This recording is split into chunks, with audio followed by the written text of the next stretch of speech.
இன்னைக்கு நம்ம எல்லாரும் விரதம்லாம் இருக்கோம் இல்லையா? இந்த விரதம் ஏற்பட காரணம் திருப்பரங்குன்றம். திருச்செந்தூர் பேசுறோம், ஆமா. பழனி பேசுறோம். ஆனா பிரதானமா சஷ்டி விரதமும், வெள்ளிக்கிழமை முருகனுக்கு உகந்தது. கிருத்திகை முருகனுக்கு உகந்தது.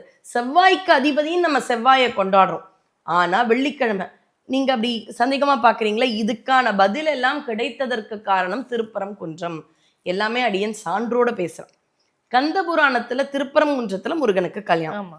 அப்போ ஒரே ஒரு அரசன் பூலோகத்துல இருக்கக்கூடிய கரூரை ஆண்ட முசுக்குந்த சக்கரவர்த்தி, இவருக்கு அழைப்பிதழ் வருது.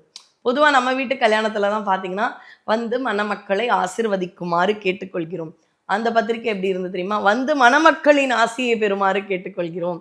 உடனே முசுக்குந்த சக்கரவர்த்திக்கு ரொம்ப சந்தோஷம். ஏன்? இந்திரனுக்கு படைகள்லாம் கொடுத்து உதவி பண்ணாராம்.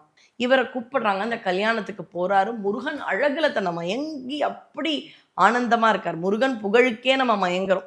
அவர் நேரா முருக கல்யாணம் தெய்வயானையோடு திருப்பரங்குன்றத்துல மயங்கி, அங்க ரிஷிகள் எல்லாம் வராங்க.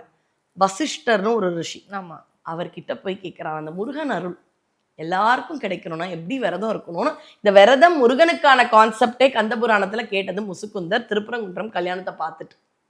ஏன்னா அவருக்கு அந்த ஆனந்தம் எல்லாருக்கும் கொடுக்கணும். அப்ப வசிஷ்டர் சொல்றார், 3 விரதங்கள் சொல்றேன்.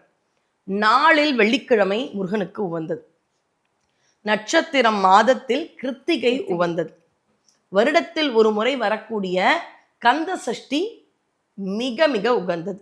இந்த 3 விஷயங்களையும் நீங்கள் விரதம் இருங்கள். வாரந்தோறும் வெள்ளி, மாதந்தோறும் கிருத்திகை, வருடந்தோறும் கந்த சஷ்டி, மகா கந்த சஷ்டி இருந்தால் முருகனின் அருள் பரிபூரணமாக கிட்டும்னு ரிஷி வாக்கு பொய்க்காது.